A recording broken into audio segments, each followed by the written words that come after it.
யாருக்கு இந்த உலகத்துல அவமானம் இல்ல சொல்லுங்க? எல்லாருக்கும் ஏதோ ஒரு இடத்துல அவமானப்பட்டு இருக்கும், எங்கேயோ மனசு வலிச்சிருக்கும். இந்த இடத்துல தோத்தோம் இல்லையா முருகா, இந்த இடத்துல நீதான் என்ன ஜெயிக்க வைக்கணும் அப்படின்ற ஆதங்கம் வேண்டுதல் யாருக்குத்தான் இந்த உலகத்தில். அப்படி ஒரு அவமானம் நடந்த ஒருவருக்கு முருகன் அவருடைய சோதனையை சாதனையாக மாற்றியவன். கருணைக்கடலே கந்தா போற்றின்னு உள்ளே அப்படியே நின்று அலங்காரம். அவங்க அப்பா மாதிரி அபிஷேக பிரியர் தான் முருகன். வள்ளி முதல்ல முருகனை பாக்குறாளாம். முதல்ல பார்க்கும் பொழுது திட்டுறாள். யாருப்பா நீ? எங்க அப்பா இல்ல, அண்ணன்கள் இல்ல, தனியா இருக்க, இங்க வந்து வம்பு பண்ற, போப்பா அப்படின்னு திட்டினாள். அந்த வள்ளி தான் அதுக்கப்புறம் அவனோடு ஐக்கியமான ஒரு ஜீவன். அதனால வள்ளி கூட முதல்ல என்ன இப்படிதானே திட்டினா, நீ கூட திட்டு, வள்ளி மாதிரி என்னோட எப்போ இருக்க போற போல திட்டு திட்டு அப்படின்னு முருகன் நம்மை திட்டும் பொழுதும் அழகு பார்க்கும் தெய்வமாக இருக்கின்றான். திருச்செந்தூரில் சூரசம்ஹாரம், அங்க சிவபூஜை. சிவபூஜை முடிந்த உடனே இங்கு இருக்கக்கூடிய 27 நட்சத்திர வேதாளங்களுக்கு அருள் அனுகிரகம் புரிவதற்காக முருகன் வருகின்றார். முருகனுக்காக பைரவர் தலைமையில் 27 வேதாள நட்சத்திரங்களும் இங்கு பலகாலம் காத்திருந்தார். அந்தக வீரராகவ கவிராயர்ன்றவர் தான் இங்க பிள்ளை தமிழ் எழுதினார் இல்லையா? இங்க வரும் பொழுது அதற்கான அற்புதமான பொருளுரை கொடுத்தாங்க. இவருடைய சரித்திரம், இந்த செய்யூர் கந்தசுவாமிக்கு வருபவர்கள் எல்லாரும் இந்த சரித்திரத்தை தெரிஞ்சுக்கணும். வாழ்க்கையில ஒரு அவமானம் ஏற்பட்டால் இந்த முருகன் அதை எப்படி அந்த சோதனையை சாதனையாக்குவான் என்ற ஒரு 10 நிமிட சரி. நொந்து வருகின்றார். காலையில குளிக்க கேட்டார், வீட்டுல வெந்நீர் கிடைக்கல. மனம் நொந்து நடக்கிறார். அவருக்கும் அவருடைய சிஷ்யனுக்கும் பசி. அப்ப இந்த கோயில இருந்து மணி சத்தம் கேக்குது, வா கோயிலுக்கு போகலாம், பிரசாதம் கிடைக்கும்னு வர. சின்ன வயசுல கபாலி கோயிலுக்கு பூனைக்குட்டியோட விளையாட போன நான் தான் அதுக்கப்புறம் அந்த உள்ள போன கோயில இருந்து வெளியில வர பிடிக்காம இன்னும் அங்கேயே எதுக்கு வந்திருப்போம்? குழந்தைங்க வந்து பிரசாதத்துக்கு வருவாங்க, ஓடி ஆட விளையாடுவாங்க. அப்படி நாம் அழைத்து வரும் பழக்கத்தை வைத்துக் கொண்டால் கண்டிப்பாக நம்முடைய குழந்தைகள் ஒரு நாள் அந்த இறைவனை ருசிக்க வருவார்கள். இவரை அமர வைத்தார்கள். அடுத்தது பெரிய திரை சீலையை கட்டுறாங்க. இவருக்கு தெரியாது, தனக்கு முன்னாடி இவ்வளவு பெரிய ஸ்கிரீன் கட்டுறதே தெரியாது. பாவம், அவர் ரொம்ப பெருமையா இந்த நாட்டு அரசனே நம்மளை பார்க்க போறாரு, பரவாயில்ல, வீட்டுல கிடைக்காத ஒரு மரியாதை கூட வேற நாட்டுல தமிழுக்கு கிடைக்குது. இன்னைக்கும் சொல்றாங்க, நான் அலுவலகத்துல தான் இருக்கேன், வங்கியில தான் இருக்கேன், அதுக்கு ஒரு மரியாதையா உண்டு. ஆனா இந்த தமிழுக்கும் முருகனுக்கும் கிடைக்கக்கூடிய மரியாதை சத்தியமா வேற எந்த தொழிலும் கிடையாது. ராமர் பிறந்த திரேதாயுகத்தில் யாகங்கள் பண்ணுவாங்க. நான் யாகம் பண்ண போறேன்னு உட்கார்ந்தா நேரமும் பொருளும் எனக்கு இருக்கா? கிடையாதே. தான தர்மங்கள் பண்ணுங்கள், துவாபர யுகம் போல. அந்த அளவு முடியுமா? முடியலையா? அப்ப கலியுகத்துல என்னதான்ப்பா பண்றது? முருகா கூப்பிட்டா போதும். முருகா நிறைய தடவை கூப்பிடுங்க. ஒரு நாள் என்ன பண்ணுவானா முருகன் அப்படின்னு குரல் கொடுத்துருவான். என்னைக்கு அவன் பதில் கொடுப்பான்னு தெரியாது.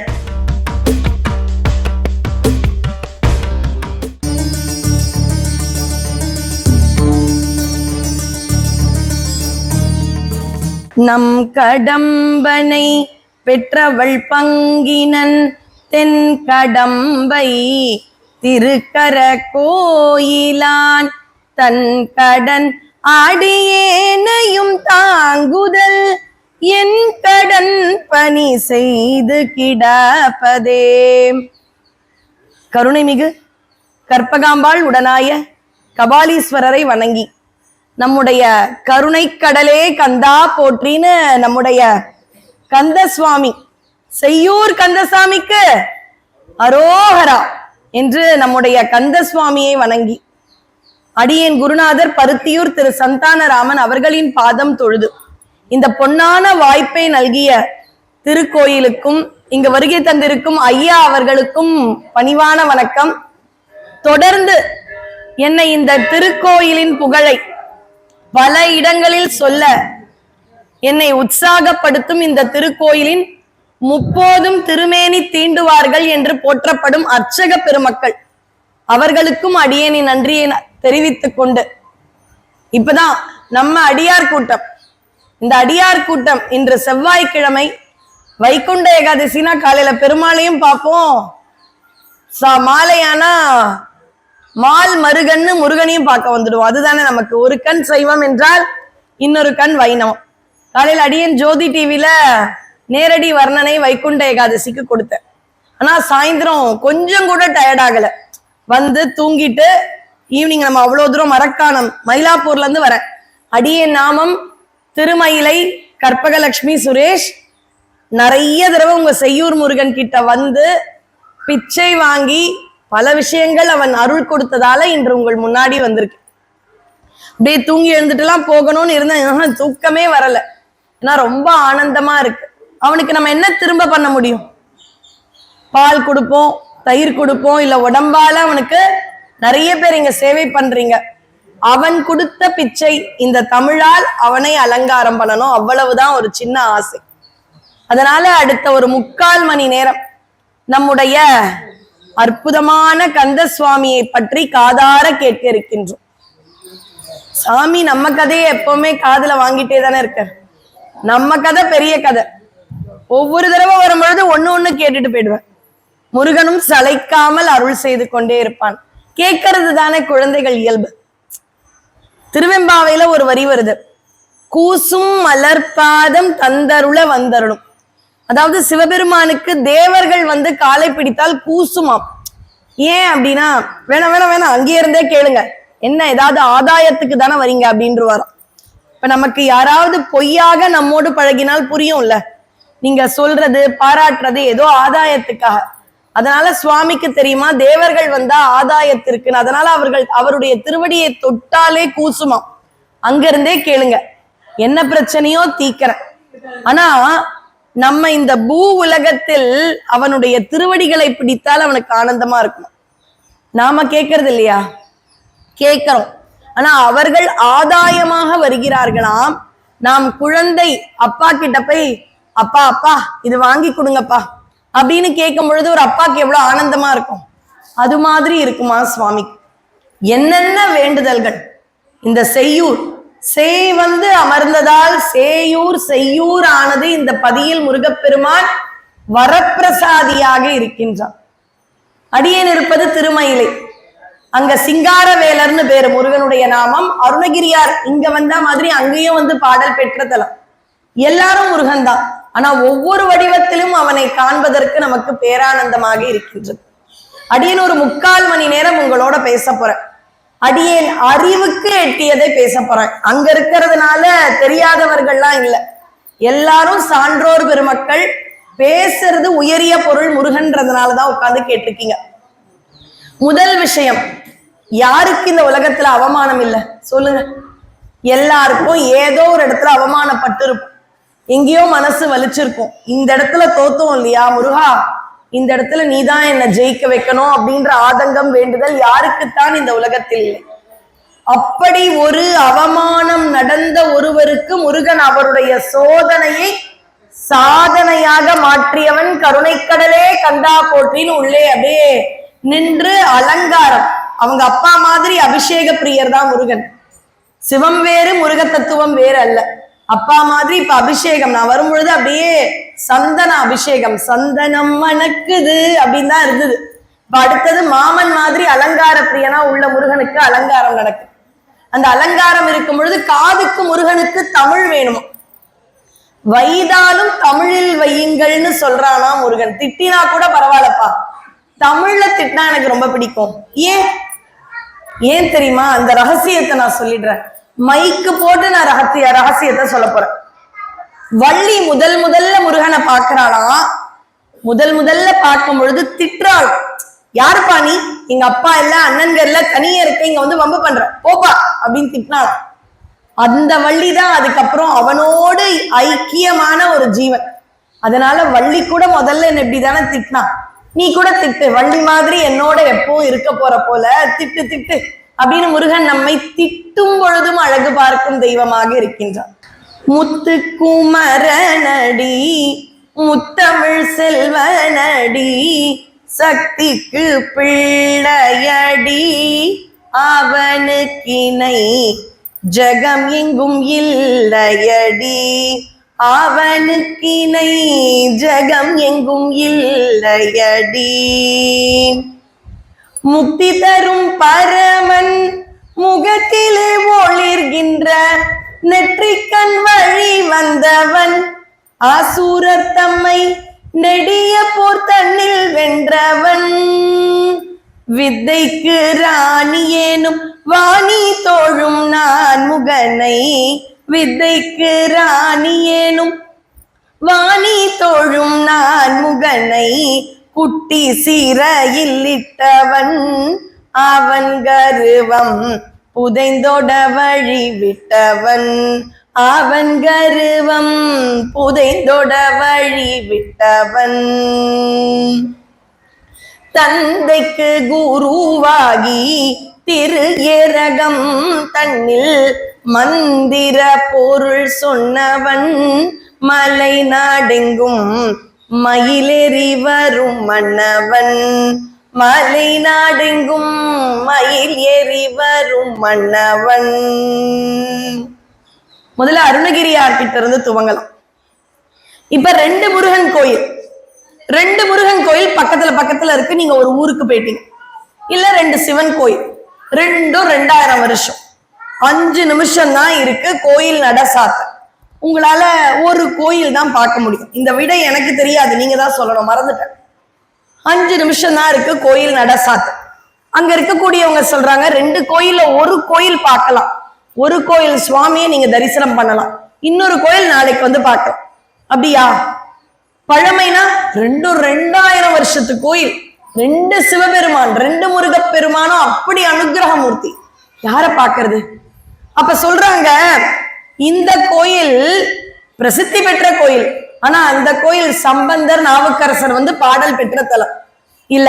இந்த கோயில் ரொம்ப பிரசித்தி பெற்ற கோயில். இந்த ஊர் முருகன், இந்த கோயில இருக்கிற முருகனுக்கு அருணகிரியார் ஒரு 2 திருப்புகள் பாடியிருக்கார். இப்ப சொல்லுங்க, நம்ம எந்த கோயில் போவோம் இருக்கிற 5 நிமிஷத்துல? திருப்புகள் பாடினத்தலம், திருமுறை பாடினத்தலம். அப்ப சுவாமி பாருங்க, தன்னை ஏற்றமாக காண்பிப்பதை விட அடியார்கள் வந்த இடத்தை ஏற்றமாக காண்பிக்கிறார். அப்ப இன்று நீங்களும் நானும் நடந்து அமர்ந்து இருக்கும் இடம் ஒரு நாள் அப்படியே கருணைக்கு அருணகிரி, சந்தத்திற்கு அருணகிரின்னு அருணகிரியார் வந்து முருகனை பாடின தலம்னா எவ்வளவு பழமை, எவ்வளவு அருள் நிறைந்த தலமாக இருக்கும். திருச்செந்தூரில் சூரசம்ஹாரம், அங்க சிவபூஜை. சிவபூஜை முடிந்த உடனே இங்கு இருக்கக்கூடிய 27 நட்சத்திர வேதாளங்களுக்கு அருள் அனுகிரகம் புரிவதற்காக முருகன் வருகின்றார். முருகனுக்காக பைரவர் தலைமையில் 27 வேதாள நட்சத்திரங்களும் இங்கு பலகாலம் காத்திருந்தார். தனக்காக காத்திருக்கின்றார்கள் என்று பூஜாமூர்த்தியாக இருக்கும் திருச்செந்தூருக்கு ஒப்பான தலம் இல்லையாது? என்ன திருச்செந்தூர்ல போனா கூட்டமா முருகனை பார்க்கணும், இங்க வந்தா ஏகாந்தமா 2 நிமிஷம் முருகன் கிட்ட பேசி அவனை ரசிக்கலாம். அதுதான் ஒரு வித்தியாசம். எந்த திருக்கோயிலிலும் அனுகிரகத்தில் வித்தியாசமே இல்லை, எல்லாரும் முருகன் தான். ஆரிமுனை கந்தசாமிக்கு அரோகரா, திருப்போரூர் கந்தசாமிக்கு அரோகரா, செய்யூர் கந்தசாமிக்கு அரோகரா என்று எல்லா ஆலயங்களிலும் நம்முடைய முருகப்பெருமான் அதே அளவு. என்ன நம்ம கொஞ்சம் ஏகாந்தமா அவரை தரிசனம் பண்றோம். இதுல பாத்தீங்கன்னா முதல்ல நம்முடைய அருணகிரியார் அளித்த திருப்புகள்ல ஒரு வரி, அதாவது நேரம் கருதி நான் ஒரு 2-3 செய்திகள் சொல்லணும். முருகன் திருவருளால் என்று மறுபடியும் ஒரு வாய்ப்பு கிடைக்கிறதோ உங்களை வந்து பார்க்கணும்னு இன்னும் ஒரு தடவை ஆசை விடவே மாட்டேங்குது. உங்களை பார்க்கும் பொழுது ஆசை. இந்த மாதிரி எனக்காக காத்துட்டு இருக்கீங்க, ஏன்? உங்க முருகனை பத்தி பேசுறதுக்காக. இதே என் வீட்டு கதையை பேச வரனா யாராவது வந்திருப்பீங்களா? கொஞ்சம் வேலை இருக்கு நான் கிளம்புறேன்னு சொல்லுவீங்க. அப்ப பேசப்படுவது அழியா பொருள், புகழுடைய பொருள். அதனாலதானே எல்லாரும் வந்திருக்கீங்க. பாருங்க, ஒரு திருப்புகள் உங்களுக்கு எல்லாருக்கும் தெரியும், முகிலாம் எனும்னு ஒரு துவங்கும் திருப்புகள் பாடுறாரு. அதுல வளவாபுரி வாழ் மயில் வாகன பெருமாளை, இதுல அவர் சொல்லக்கூடிய ஒரு வரி யோசிக்க வைக்கிறது. இரு வினை தூள்படவே அப்படின்னு சொல்றாரு. இரு வினை தூள்படும். என்ன 2 வினை நமக்குள்ள? நல்வினையும் இருக்கு, தீவினையும் இருக்கு. நல்வினை புண்ணியம், தீவினை பாவம். சந்தேகம் வரலாம், ஒரு வினை போனா போறாதா? தீவினை தானே நம்மளை விட்டு போகணும். நம்ம விதியால கஷ்டப்படுறது எதனால? தீவினையால. அப்ப முருகா தீவினைய மட்டும்தானே தூள்படணும்னு வேண்டி இருக்கணும் அருணகிரிநாதர். இருவினையும் எடுத்துருன்னு சொல்லிட்டாரு. உங்க எல்லாருக்குமே கர்ணன் ஞாபகம் இருக்கா? கர்ணன் உள்ளத்தில் நல்ல உள்ளம்லாம் நம்ம பார்த்திருக்கோம். அவனுடைய புண்ணியங்கள் அவனை காப்பாற்றும். பாவங்களினால் அப்படியே அம்பு அப்படியே மார்பில் அப்படியே இருக்கும் பொழுது ரத்தம் வழிந்தாலும் அவனுடைய புண்ணியங்கள் என்ன பண்ணும்? அவனை காப்பாற்றி கொண்டே இருக்கும். அப்ப கிருஷ்ணர் வருவார், புண்ணியத்தை யாசகமாக பெற்று விடுவார். அன்னைக்கு படம் பார்த்தவங்க அம்மா அப்பா எல்லாம் என்ன திட்டிருப்பாங்கன்னா, கிருஷ்ணா இப்படி வந்து எல்லா புண்ணியத்தையும் வாங்கிட்டே. நமக்கு இந்த ஒரு பார்வை, ஞானியர்களுக்கு வேறு ஒரு பார்வை. புண்ணியம் இருக்கும் வரை இன்னொரு நல்ல பிறவி எடுத்து வருவோம். நல்ல பிறவிதானே எடுக்கிறோம் முருகா, விட்டுடேன், ஒரு பிறவிதான் கஷ்டப்பட்டோம், இன்னொரு பிறவி நல்ல பிறவி எடுக்கிறோம்னு வருவோமா? வந்தனா மறுபடியும் நிறைய பாவத்தை பண்ணிடுவோம். அப்ப என்ன அர்த்தம்? புண்ணியங்களும் இருக்கக்கூடாது, பாவங்களும் இருக்கக்கூடாது, இரண்டும் இல்லாத நிலையில்தான் முக்தி என்பதால் ரொம்ப அழகா வேண்டார் இங்க அருணகிரிநாதர். இரு வினைகளையும் நீ எடுத்து விடு. இரு வினைகளும் எடுத்தால்தான் என்கிட்ட ஒண்ணும் இல்ல, நில் பேலன்ஸ்ல இருப்பேன் முருகா, அப்ப நீ என்னை சேர்த்துக் கொள்வாய். அடுத்தது நம்ம பிள்ளை தமிழ் எழுதினார் அந்தக வீரராகவ கவிராயர்ன்றவர் தான் இங்க பிள்ளை தமிழ் எழுதினார் இல்லையா? இங்க வரும் பொழுது அதற்கான அற்புதமான பொருளுரை கொடுத்தாங்க. இவருடைய சரித்திரம், இந்த செய்யூர் கந்தசுவாமிக்கு வருபவர்கள் எல்லாரும் இந்த சரித்திரத்தை தெரிஞ்சுக்கணும். வாழ்க்கையில ஒரு அவமானம் ஏற்பட்டால் இந்த முருகன் அதை எப்படி அந்த சோதனையை சாதனையாக்குவான் என்ற ஒரு 10 நிமிட சரித்திரம். சரி, இந்த வீரராகவர் அப்படின்றவர் வந்து பார்வை திறன் இல்லாதவர், ஆனா தமிழ்ல விளையாடுவர். கையும் அவருடைய மனமும் தமிழில் விளையாடும். அவ்வளவு தமிழில் புலமை பெற்றவர். அவருக்கு தொழிலே பலரிடத்திலும் போய் தமிழால் அவர்களை புகழ்ந்து பாடி நல்ல செல்வங்கள் பெற்று வளமா வாழ்ந்தார். அவர் வீடு எங்கப்பா அப்படின்னு பாத்தீங்கன்னா, இங்க இருந்து நான் செங்கல்பட்டு ஒரு பாதை போகும், நான் செங்கல்பட்டு போகாம மரக்காணம் வந்துட்டேன். செங்கல்பட்டில் பொன் விளைந்த களத்தூர்னு ஒரு இடம், பிவி களத்தூர்ன்ற மாதிரி இன்னைக்கு அதோட பேரு கூட மாறிடுச்சு. அந்த இடத்துக்கிட்ட செங்கல்பட்டு கிட்ட தான் அவருடைய வீடு. ஒரு சமயம் இந்த இடத்துல பஞ்சம், பசி, பட்டினின்னு வந்துடுச்சு. அப்ப வள்ளல்கள் கிட்டையே வளம் இல்லைன்னும் பொழுது அவர்களால பொருள் கொடுக்க முடியாது. அதுவரை பார்வை திறன் இல்லாத வீரராகவர் நல்லா ஒரு அரசர்கள், ஜமீன்தார்கள், செல்வந்தர்கள் அவர்களை புகழ்ந்து பாடி பாடி பாடி நல்லா செல்வ வளத்தோட இருந்தார். ஆனா இப்ப அவர்களுக்கே பசி, பட்டினி, பஞ்சம்னு வரும் பொழுது இவருக்கு பிழைக்க முடியல. சில சமயம் வறுமை வருதுன்னு நினைப்போம். வறுமையில் நம்முடைய பக்தி எப்படின்றதான் முருகன் பார்ப்போம். அப்ப வறுமை, வீட்டுக்கு வழியே இல்லை உணவு கொடுக்க, மனைவி மக்கள்னு எல்லாம் பசியில இருக்காங்க. ஆனா அந்த கவிராயர்கிட்ட ஒரே ஒரு சிஷ்யன். அந்த சிஷ்யனுக்கு குருவினுடைய ஞானம் தெரியும். பரம ஞானி என்னுடைய குரு, பயங்கரமா தமிழாற்றல் மிக்கவர் அப்படின்னு மட்டும் தெரியும். அவர்கிட்ட என்றும் அவ்வளவு குரு பக்தியோடு இருப்பார். இதுவரை ஆச்சா? இப்போ ஒரு நாள் காலையில செங்கல்பட்டுல பிவி களத்தூர்ல அவர் வீட்டுல காலையில எழுந்தார். சிஷ்யனுக்கு காலையிலேயே நிறைய விஷயங்கள் எல்லாம் சொல்லி கொடுத்தார். சொல்லி கொடுத்தவர், இங்கதான் ட்விஸ்டே நமக்கு ஆரம்பம். முருகன் விளையாட ஆரம்பிச்சான். மனைவி கிட்ட சொன்னார், அம்மா இன்னும் ஒரு 10 நிமிஷத்துல குளிக்க போறேன், வெந்நீர் போட்டு வச்சிருமா. இது ஒரு கணவன் சொல்றது தானே. கொஞ்ச நேரம் ஆச்சு. ஆன உடனே மனைவி அந்த வெந்நீர் போட்டு வச்சிருப்பாங்க அப்படின்னு போய் கை வைக்கிறாரு. ஜில்லுன்னு இருக்கு தண்ணி. கேக்குறாரு, அம்மா வெந்நீர் போடலையா? அவரால் பார்க்க முடியும். அம்மா வெந்நீர் போடலையா? தொட்டு பார்த்தேன், மறந்துட்டியா? உங்க மனைவிக்கு வறுமையின் கொடுமை. குழந்தைங்க சாப்பிடல, இவர் தமிழ சாப்பிட்றாரு. ஆனா குழந்தைங்க என்ன சாப்பிடுவாங்க? பாரதியாருடைய குழந்தைங்க எல்லாம் கூட அப்படிதானே கஷ்டப்பட்டிருப்பாங்க. அவர்களுக்கு தமிழ் தான் உணவு.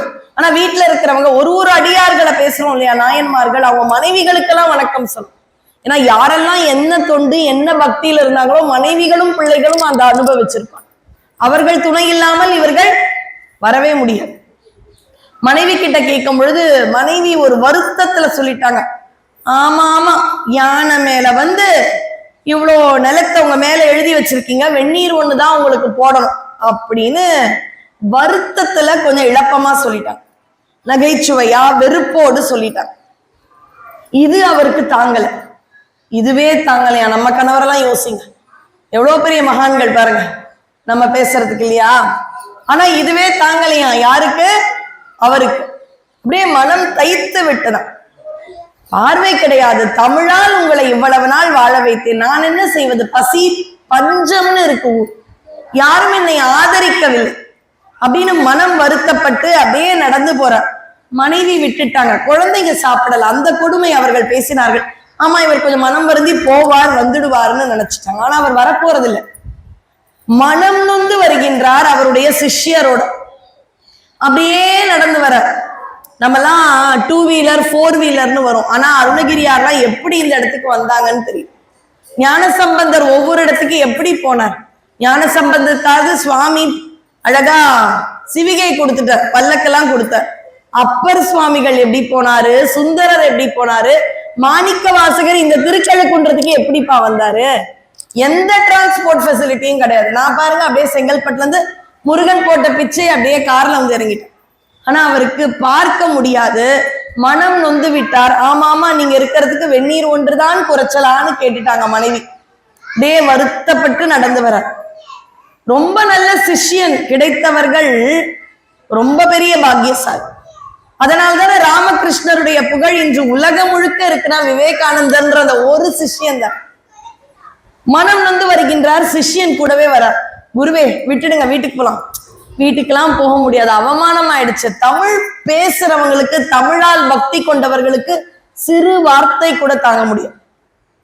நொந்து வருகின்றார். காலையில குளிக்க கேட்டார், வீட்டுல வெந்நீர் கிடைக்கல. மனம் நொந்து நடக்கிறார். அப்படியே செங்கல்பட்டு தாண்டி மரக்காலம் தாண்டி சாயந்தர வேளையில இதோ இந்த மாதிரி சமயம் தான் இருக்கும்னு நினைக்கிறேன். முருகனுக்கு இன்னும் கொஞ்ச நேரத்துல ஆலய மணி அடிப்பார்கள் இல்லையா, அந்த மாதிரி சமயமா இருக்கும். கற்பனை பண்ணிக்க வேண்டியதுதான். இதை தாண்டாரு. அவருக்கும் அவருடைய சிஷ்யனுக்கும் பசி. அப்ப இந்த கோயில இருந்து மணி சத்தம் கேட்குது. எங்க? செய்யூர் கந்தசாமி கோயிலில் இருந்து மணி சத்தம் கேட்கிறது. வா வா, கோயிலுக்கு போகலாம், பிரசாதம் கிடைக்கும்னு வர. எல்லாருமே முக்தி கேட்டுலாம் வர்றது இல்லைங்க. குழந்தையா இருக்கிறவங்க ஓடி ஆடி விளையாடலான்னு வருவான். சின்ன வயசுல கபாலி கோயிலுக்கு பூனைக்குட்டியோட விளையாட போன நான் தான் அதுக்கப்புறம் அந்த உள்ள போன கோயில இருந்து வெளியில வர பிடிக்காம இன்னும் அங்கேயே இருக்கும். எதுக்கு வந்திருப்போம்? குழந்தைங்க வந்து பிரசாதத்துக்கு வருவாங்க, ஓடி ஆட விளையாடுவாங்க, ஆட்டுக்குட்டி பூனைக்குட்டின்னு விளையாடதான் வருவாங்க. அப்படி நாம் அழைத்து வரும் பழக்கத்தை வைத்துக் கொண்டால் கண்டிப்பாக நம்முடைய குழந்தைகள் ஒரு நாள் அந்த இறைவனை ருசிக்க வருவார்கள். ஆஹா, இன்னைக்கு முருகன் அலங்காரம் என்னமா இருக்கு, ஆஹா அழகா இருக்கு அப்படிலாம் பேசுறாங்க. அப்பதான் முதல்ல அந்த வீரராகவருக்கு ஒரு வருத்தம். எனக்கு கண்ணு தெரியலையேடா, உன் அழக பார்க்க கூட கண்ணே இல்லவ அப்படின்னு இருக்கும் பொழுது அரூபமாக அவருக்கு மட்டும் முருகப்பெருமான் காட்சி தருகின்றான். இதுக்கு மேல் என்னடா பார்த்துடணும்? கண் இருக்கும் நாம் எவ்வளவு தூரம் முருகனை பார்த்தோம் தெரியாது. ஆனா அவர் முருகனை கண்டு விட்டார், தரிசனம் செய்து விட்டார். பரம ஆனந்தம். பிரசாதம். முருகன் வந்து வாழ்க்கை கொடுப்பான், வயிற்றுக்கும் கொடுப்பான். என்ன சமயத்துல என்ன வேணுமோ முருகனுக்குத்தான் தெரியும். வள்ளல் சுவாமி பசியோட இருக்கார். அன்னி வடிவத்துல போய் வடிவுடை நாயகி உணவு கொடுக்க. அந்த சமயத்துல வேற கொடுக்க முடியுமா? அருள் கொடுக்க முடியுமா? பசியோட இருக்கிற குழந்தைக்கு முதல்ல சாப்பாட்டு தானே ஓடி சென்று கொடுக்கிறாளாம் வடிவுடை நாய். அது மாதிரி முருகன் வயிற்றையும் நிரப்புகின்றார். அதுக்கப்புறம் எங்க போகணும்னு தெரியல. கடற்கரை ஓரம் தானே நீங்க இருக்கிறது, எல்லாமே கிழக்கு கடற்கரை சாலை. எங்க எல்லாருக்குமே ஒரு கனவு மாதிரி இருக்கும், ஈசிஆர் அப்படின்ற இடத்துலதான் நீங்க இருக்கீங்க. அப்படியே கடற்கரை வழியா இலங்கை போயிடுறாரு, கப்பல் வழியா. இலங்கையில வணங்கணுங்க அவங்கள. அன்னிலிருந்து இன்னி வரைக்கும் தமிழை ஆதரிக்கும் கூட்டம் தமிழகத்தை விட இலங்கையில் உண்டு. அவர்களை மாதிரி உலகத்தில் தமிழை தலை நிமிர செய்தவர்கள்னு பாத்தீங்கன்னா இலங்கையில் இருக்கும் ஒவ்வொருவரையும் நாம் வணங்க வேண்டும். அப்படி இலங்கையில் ஒரு மாபெரும் தமிழை ஆதரிக்கும் மன்னனும் கூட்டமும் இருந்தார்கள். அந்த மன்னனை காண வேண்டும் என்று இவர் சென்றார். ஏன்னா இந்த இடத்துல முழுக்க பஞ்சம். மன்னனை காண வேண்டும் என்று சென்றவருக்கு கூட இருந்த புலவர்கள் தான் முதல்ல பிரச்சனை. நக்கீரருக்கு எப்படி அவர்களுடைய புலவர் கூட்டம் தான் பிரச்சனையோ, இலங்கை மன்னன் அவனுடைய அரசவையில் இருக்கும் புலவர்களுக்கும் தமிழ்நாட்டில இருந்து நல்லா தமிழ் பேசுற புலவர் வர. ஆனா இன்னைக்கு இலங்கையில எல்லாம் அந்த பயமே இருக்காது. தமிழ்நாட்டுல பாதி பேருக்கு தமிழ் பேசவே தெரியாது, அதனால அந்த பயம் கிடையாது. அன்னைக்கு தமிழ்நாட்டுல அற்புதமான தமிழை கொடுக்கும் பல புலவர்கள் இங்க இருக்கிறார்கள். அப்படி வந்தவர் தானே நக்கீரர். திருமுருகாற்றுப்படைன்னு கொடுக்கலன்னா இன்னைக்கு அறுபடை வீடுன்ற இன்பம் நமக்கு இருக்குமா? அது என்ன? ஒவ்வொரு இடத்திலும் வள்ளல் இருக்கின்றான் வாருங்கள், வள்ளல் இருக்கின்றான் வாருங்கள் அழைத்து சென்றது இல்லையா? நம்ம ஏதோ அறுபடை வீடுன்னு ஆரோட நிறுத்திட்டோம். அது ஆற்றுப்படை வீடு. ஒவ்வொரு இடமாக சென்று முருகன் புகழை ஆற்றுப்படுத்தினார். 5ஆம் படை வீடு என்னங்க? நான் மறந்துடுவேன், நீங்க தான் ஞாபகப்படுத்தணும். முதல் படை வீடு திருப்பரம். யாரோ சொல்லிட்டீங்க, சரியான விடை. நல்லா சொல்லலாம், நம்ம எல்லாரும் பேசலாம். 2ஆம் படை வீடு திருச்சீரலைவா, திருச்செந்தூர். 3வது படை வீடு ஆவினன்குடி. 4வது படை வீடு திரு ஏரகம் சுவாமிமலை. 5ஆம் படை வீடு என்னங்க? சென்னைக்கு மிக அருகில். ரியல் எஸ்டேட் மாதிரி சொன்னா தெரிஞ்சிடும். திருத்தணின்றோல தப்பில்லை, ஆனா திருத்தணி மட்டுமல்ல, திருமுருகாற்றுப்படையில் நக்கீரர் சொன்னது குன்றுதோராடு. விராலிமலையா, அதுவும் ஒரு படைவீடம். குன்றத்தூரா ஒரு படைவீடம். எங்கெங்கெல்லாம் மலை மீது இருக்கின்றானோ அதுதான் குன்றுதோராடல். நம்ம அதை திருத்தணின்னு வச்சுட்டோம், தப்பல்ல. திருத்தணியும் உண்டு, ஆனா விராலிமலை உண்டு, வள்ளிமலை உண்டு. எங்கெல்லாம் மலை மீது அருள் பாலிக்கின்றானோ அத்துணை முருகனுமே 5ஆம் படை வீட்டில் அடக்கம். இப்ப சொல்லுங்க, அது அறுபடை வீடா ஆற்றுப்படை வீடானா? அது ஆற்றுப்படை வீடு. 6 தலம் தானா முருகனுக்கு? மலை மீது, கடலுக்குள், கடல் அருகில், எல்லா இடத்திலும் விதவிதமான வடிவத்தில் நமக்கு அருள் பாலிக்க இல்லையா முருகன், தமிழ் கடவுள். சரி, இப்ப நம்ம வீரராகவரை இலங்கையில விட்டுட்டோமே. இலங்கை மக்களுடைய தமிழ் ஆர்வத்தை சொல்லும் பொழுது இவ்வளவு தூரம் வந்துட்டோம். அங்கு சென்று அரசனை காண கேட்கிறார். அங்கிருக்கும் புலவர்கள் இவரை அரசன் பார்த்துட்டார்னா இவ்வளவு ஒரு புலமையான நமக்கு மதிப்பு இருக்காது. அதனால எப்படி இதை எப்படியாவது தடுக்கலாம்? இதிலிருந்து என்ன தெரிகின்றது என்றால், எக்காலத்திலும் திறமை உள்ளவர்களுக்கு எதிரிகள் உண்டு, தடை உண்டு. எனக்கு மட்டும் ஏன் முருகான்னு கேட்டுடாதீங்க, எல்லாருக்கும் உண்டு. என்னுடைய தடையை தகர்ந்து விடுன்னு கேட்கலாம், எனக்கு மட்டுமானா கிடையாது. அப்படி போய் கேட்கும் பொழுது அரசரிடம் சென்று புலவர்கள் சொல்கிறார்கள், அவருக்கு கண் பார்வை கிடையாது. நீங்கள் நாட்டின் திரு லக்ஷ்மி மாதிரி அரசர், திருவான நீங்கள் அவரை பார்க்க கூடாது என்று புதுக்கதை ஒன்றை சொல்கிறார்கள். அரசருக்கு வருத்தம். என்னது, நான் பார்க்க கூடாதா? தமிழ்நாட்டில இருந்து அற்புதமான புலவர் ஒருத்தர் வந்திருக்கார், பார்க்க கூடாதுன்றீங்களா? அது மரியாதையா? இல்ல, நாட்டிற்கு கேடு விளைவிக்க கூடாது இல்லையா, அதனால பார்க்க கூடாது. ஓ, நாடும் இதில் சம்பந்தமா? நான் பார்க்கல. அப்ப எனக்கும் அவருக்கும் நடுவே ஒரு திரைசீலை கட்டுங்க. அங்க நடுவுல ஒரு ஸ்கிரீன் இருக்கட்டும், ஆனா அவர் பேசணும், அவரோட நான் பேசணும். சரி, முதல்ல அந்த புலவரை அமர வைக்கிறார்கள். அதுக்கப்புறம் தானே அரசர் வருவார். புலவர் அமர்ந்தாயிற்று. அவரால் பார்க்க முடியாது. சில பார்வையற்றவர்கள் கோயிலுக்கு வருவாங்க. என்னுடைய தெரிந்த ஒரு சகோதரர், எனக்கு ரொம்ப மீனாட்சியை பிடிக்கும். உருகி கேட்பாங்க அவங்க அம்மா, டேய் மீனாட்சியை நாங்க பார்த்திருக்கோண்டா. என்ன பார்த்திருக்க? நீங்களாம் மீனாட்சி மீனாட்சின்றீங்க. சொல்றதுலயே எனக்கு பிடிக்கும். ஒரு நாள் மதுரைக்கு போலாம் கண்ணம்மா, நீ பார்க்க முடியாது. அதனால என்ன, அவ என்ன பார்ப்பாளே, நான் பார்க்கணும்னு இல்லை, சுவாமி என்ன பார்க்கணும். எவ்வளவு பக்கத்தில் இருந்து நான் சுவாமியை பார்த்தாலும், ஒரு கிருத்திகை அன்னைக்கு அப்படி ஓரமா நின்று நீங்க அவனுக்காக அழுங்களே, முருகன் உங்களை தான் பார்ப்போம். அவன் யார பார்க்கறான்னு நமக்கு என்ன தெரியும்? அழுவோம், முருகா எனக்கு உன்னை பார்க்கணும்டா, உள்ள வர முடியலடா, பெரிய கியூடா, வீட்டுல வேலை இல்ல, வேலைக்கு போனாதான் எனக்கு கூலி, ஆனா எனக்கு உன்னை பார்க்கணும் போல இருக்கு, அவ்வளவுதான். அவன் உங்களை பார்த்துக்கோ. அப்ப இவரை அமர வைத்தார்கள். அடுத்தது பெரிய திரைசீலையை கட்டுறாங்க. இவருக்கு தெரியாது, தனக்கு முன்னாடி இவ்வளவு பெரிய ஸ்கிரீன் கட்டுறதே தெரியாது. பாவம், அவர் ரொம்ப பெருமையா இந்த நாட்டு அரசனே நம்மளை பார்க்க போறாரு, பரவாயில்ல, வீட்டுல கிடைக்காத ஒரு மரியாதை கூட வேற நாட்டுல தமிழுக்கு கிடைக்குது. இன்னைக்கும் சொல்றாங்க, நான் அலுவலகத்துலதான் இருக்கேன், வங்கியில தான் இருக்கேன், அதுக்கு ஒரு மரியாதையா உண்டு.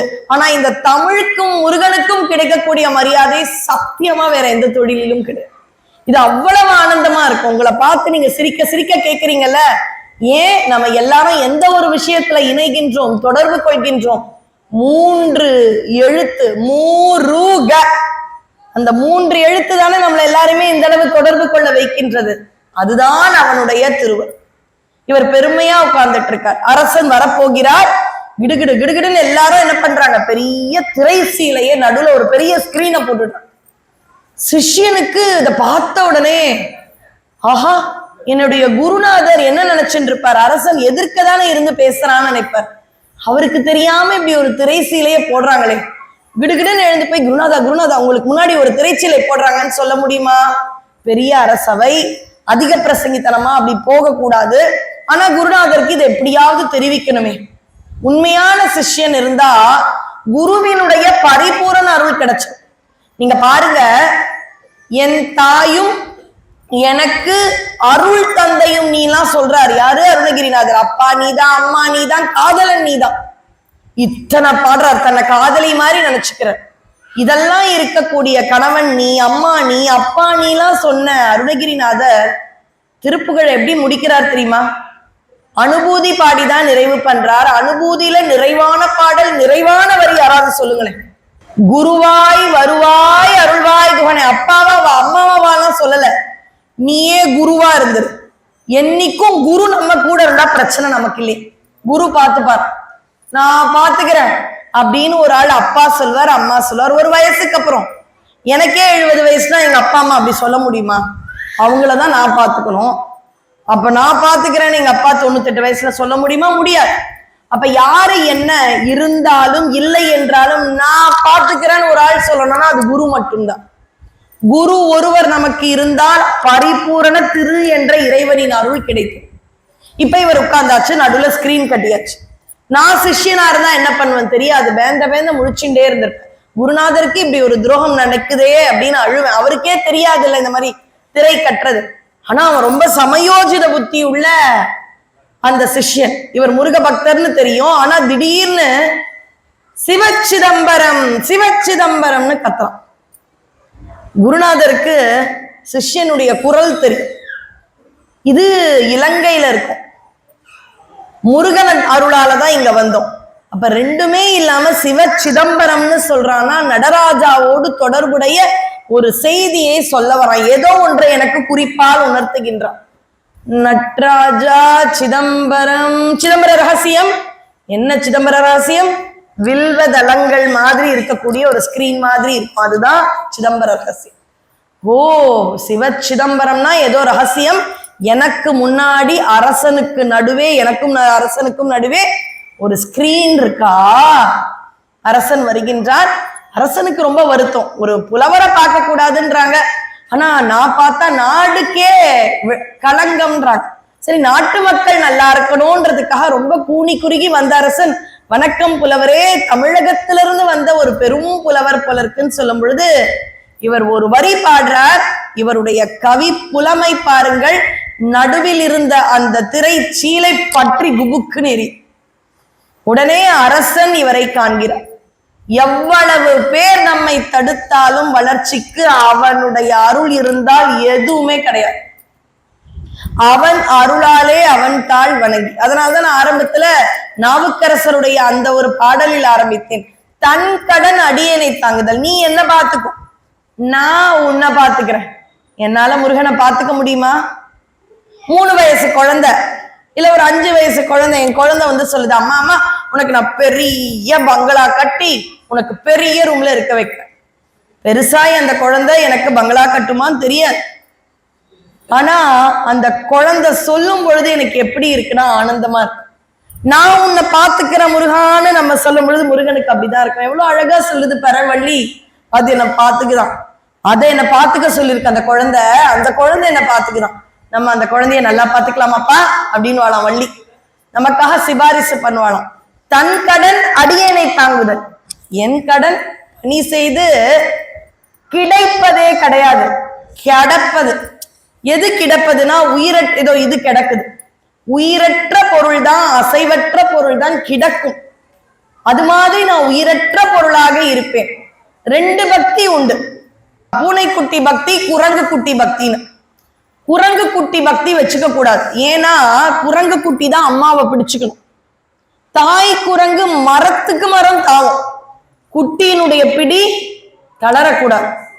தளர்ந்தால் குட்டி கீழே விழுந்துரும். தாயினுடைய பொறுப்பு இல்லை. நம்மால் இறைவனை நம்முடைய சோதனை காலங்களில் கோவப்படாமல் பிடித்துக் கொள்ள முடியுமா? முடியாதே. ஆனா பூனைக்குட்டி மாதிரி இருந்துடலாம். பூனைக்குட்டிக்கு ஒண்ணுமே தெரியாது, குட்டியா தூங்கிட்டே இருக்கும். பூனை தாய் தான் ஒரு வருடமா பாதுகாப்பா பால் கொடுக்கணும்னு வந்து கொடுக்கும். அப்ப பூனைக்குட்டி மாதிரி கிடந்தோன்னு வைங்களேன், தாய் பூனை மாதிரி முருகனே நம்மளை பார்த்து. அப்ப பூனைக்குட்டி பக்தி தான் சிறந்தது. இப்ப திரை சீலை எறிந்த உடனே அரசனுக்கு ரொம்ப சந்தோஷம். புரிந்ததா அவருடைய தமிழின் பெருமை? அவரை பார்க்கணும்னு ஆசைப்பட்டேன் புலவரே, உங்களை பார்க்கணும்னு தான் நான் ஆசைப்பட்டேன். நாட்டிற்கு பிரச்சனை என்பதால் தான் இதற்கு நான் ஒத்துக்கொண்டேன், நீங்கள் மன்னிக்க வேண்டும். பல நாட்கள் அந்த புலவரை ஆராதித்து அவருடைய தமிழை அனுபவித்து கிளம்பும் பொழுது என்ன பண்றாராம், நிறைய நிலங்கள்லாம் அளிக்கிறார். யானை ஒன்ன கொடுக்கிற, எங்க தமிழகத்துல போய் அப்படி ஒரு யானையை கலெக்ட் பண்ணிக்கோங்கன்னு ஒரு லெட்டர் ராஜா கிட்ட இருந்து வந்தா போறாதா? இதெல்லாம் எடுத்துண்டு செங்கல்பட்டுக்கு போறார். பொன் விளைந்த களத்தூர் எது மேல போறார்? யானை மேல போறார். கையில பல நிலங்கள் பரிசு கொடுத்திருக்கின்றான் அரசன். இத பத்தி யாழ்ப்பாணம் நூல்ல இருக்குங்க, நானாலாம் சொல்லல. யாழ்ப்பாணம் நூலில் இதை பற்றிய குறிப்பு உண்டு. செல்கிறார், பல நாட்கள் கணவனை காணும், மனைவிக்கு அழுக, குழந்தைங்களுக்கு உணவில்லைன்னு தானே கொஞ்சம் அவர்கிட்ட ஒரு நாள் கடிந்து பேசினேன். எங்க போனாரோ தெரியல, மனுஷனுக்கு பார்க்க கூட முடியாது, எங்க சாப்பிடுறாரோ தெரியல. அப்படியே தினம் தினம் அழுது கொண்டு இருக்கின்றாள் குழந்தைகளோடு. குழந்தைங்க விளையாடுறாங்க.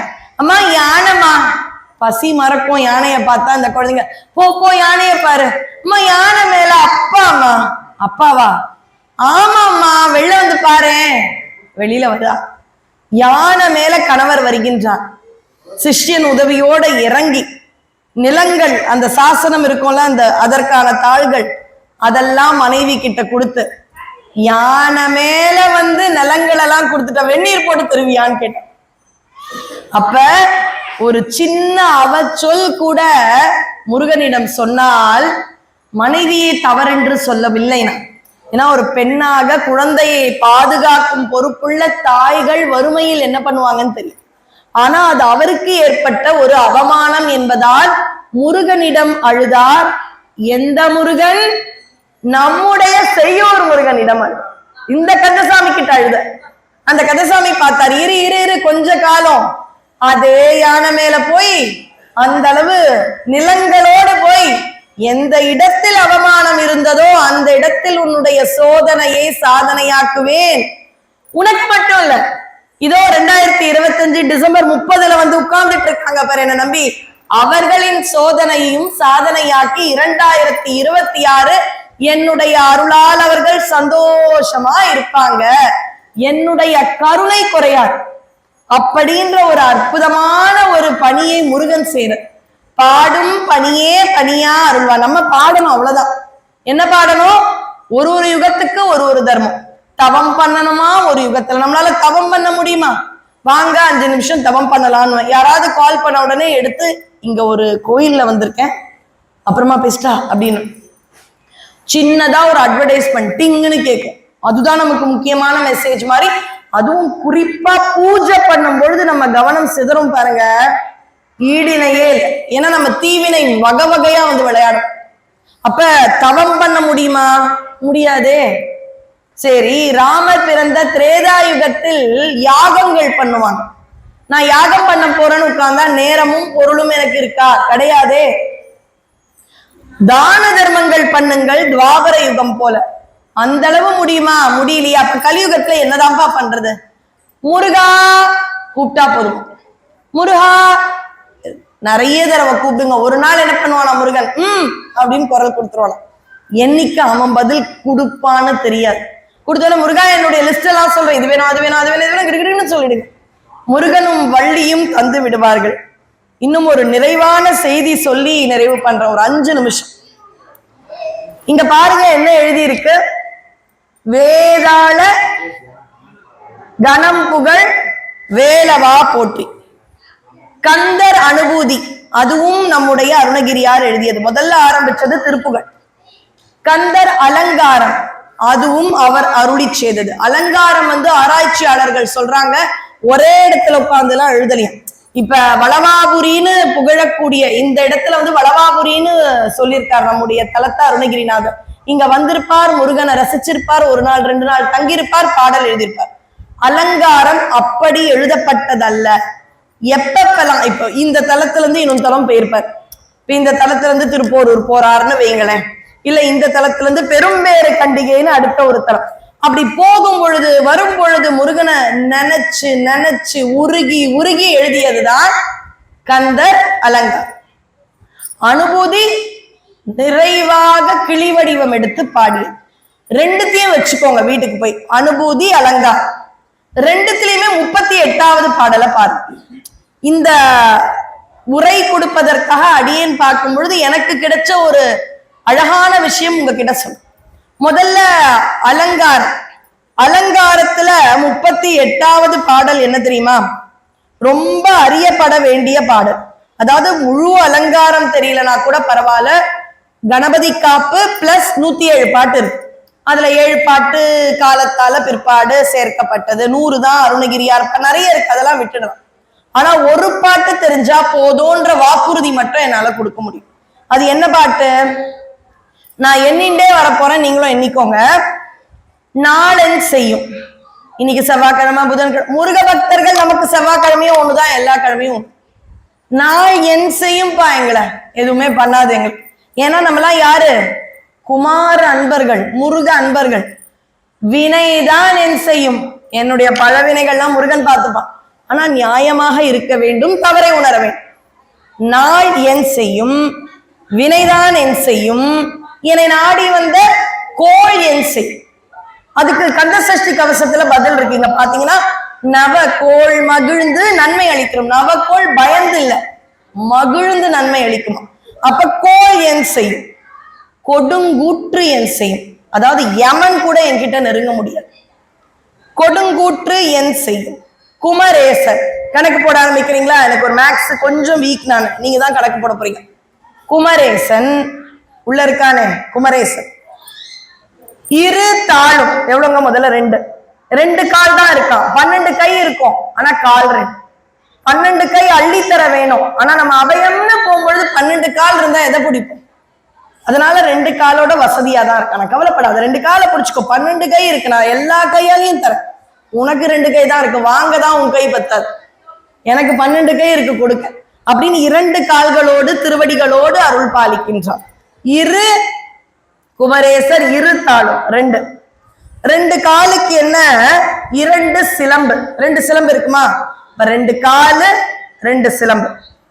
சதங்கை. குழந்தைல பார்வதி சதங்க போட்டுதான் இன்னும் வச்சிருக்கா. அந்த குழந்தை சேயில, உங்க ஊர்ல சேய் தானே அவன் பேரு, சேயூர் தானே.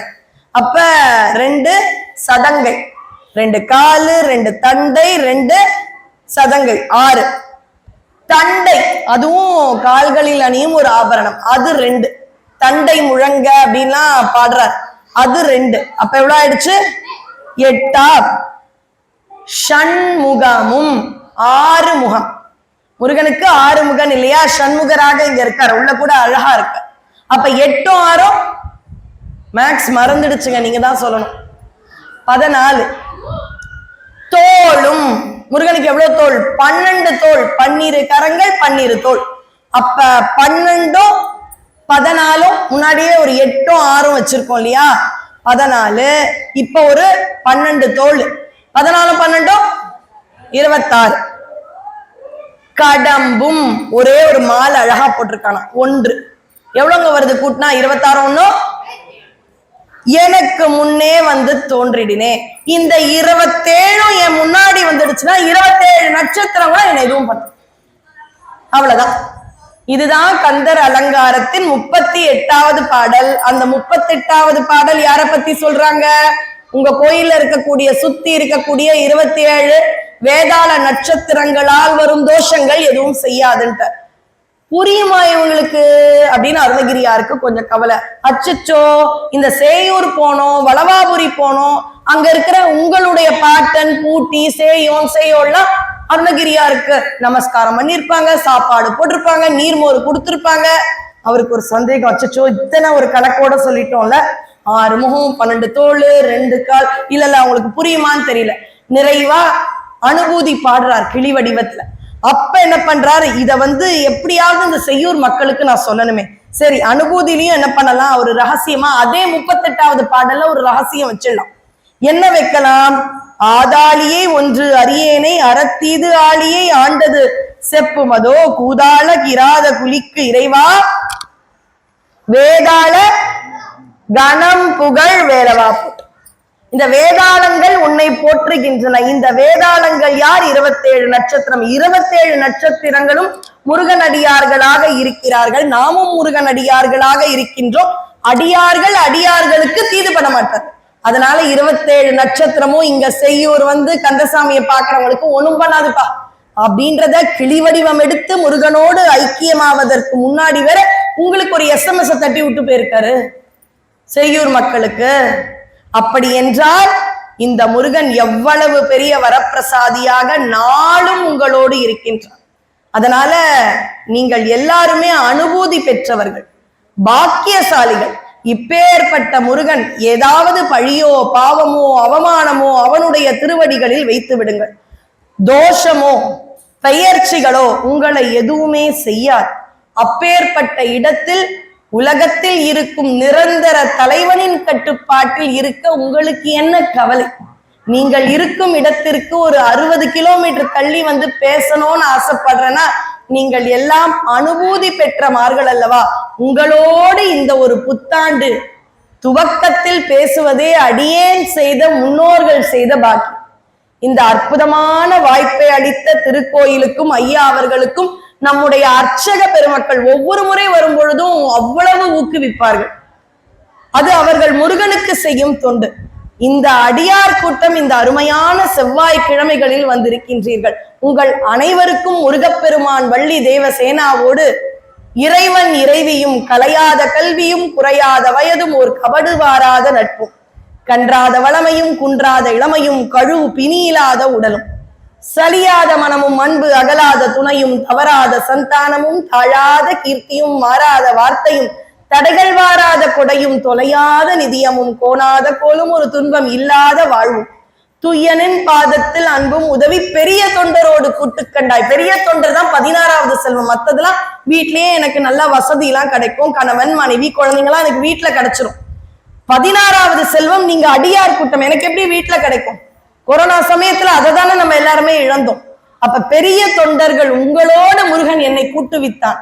பெரிய தொண்டரோடு கூட்டுவித்தாய் அலையாழி அரிதுயிலும் மாயனது தங்கையே ஆதி கடவுரின் வாழ்வே அமுதீசர் ஒரு பாகம் அகலாத சுகபாணி அருள்வாமி அபிராமி. ஒவ்வொரு முறை என்னுடைய வீட்டு பிரச்சனைக்கு வேலை பிரச்சனைக்கெல்லாம் வந்தேன். சத்தியமாக சொல்கின்றேன், வரப்பிரசாதி அனைத்தையும் சாதித்து காண்பித்தான். அவனுக்கு என்னால் என்ன கைமாறு செய்ய முடியும்? இந்த தமிழால் அவன் என்னுடைய அலங்காரத்தை அவனுடைய திருவடிகளில் ஏற்றுக்கொள்வான் என்ற நம்பிக்கையோடு இந்த புத்தாண்டு உங்கள் அனைவரின் வேண்டுதலும் நிறைவேற நல்ல மகிழ்ச்சியோடு இது மாதிரி கோயிலுக்கு நீங்கள் வம்சாவளியாக வரணும், குலங்கள் எல்லாம் வரணும்னு வேண்டி உங்கள் ஆசிகளையும் அடியேன் வேண்டி உங்கள் பரிபூரண ஆசியோடு நம்முடைய அர்ச்சக பெருமக்களுக்கு மிகப்பெரிய அவர்கள் தாழ் பணிந்த நன்றியை தெரிவித்து நிறைவு செய்கின்றேன். ஆறிருத்தடந்தோள் வாழ்க, அருமுகம் வாழ்க, வெற்பை கூறுசை தனிவேல் வாழ்க, குக்குடம் வாழ்க, செவ்வேல் ஏறிய மஞ்சை வாழ்க, ஆனை தன்னனங்கு வாழ்க, மாறிலா வள்ளி வாழ்க, வாழ்க சீரடியார் எல்லாம். தீபமங்கள ஜோதி நமோ நம, தூய அம்பலலீலா நமோ நம, தேவ குஞ்சரி பாகா நமோ நம. அருள் தாராய் அருள் தாராய். வெற்றிவேல் முருகனுக்கு, செய்யூர் கந்தசாமிக்கு நன்றி, வணக்கம்.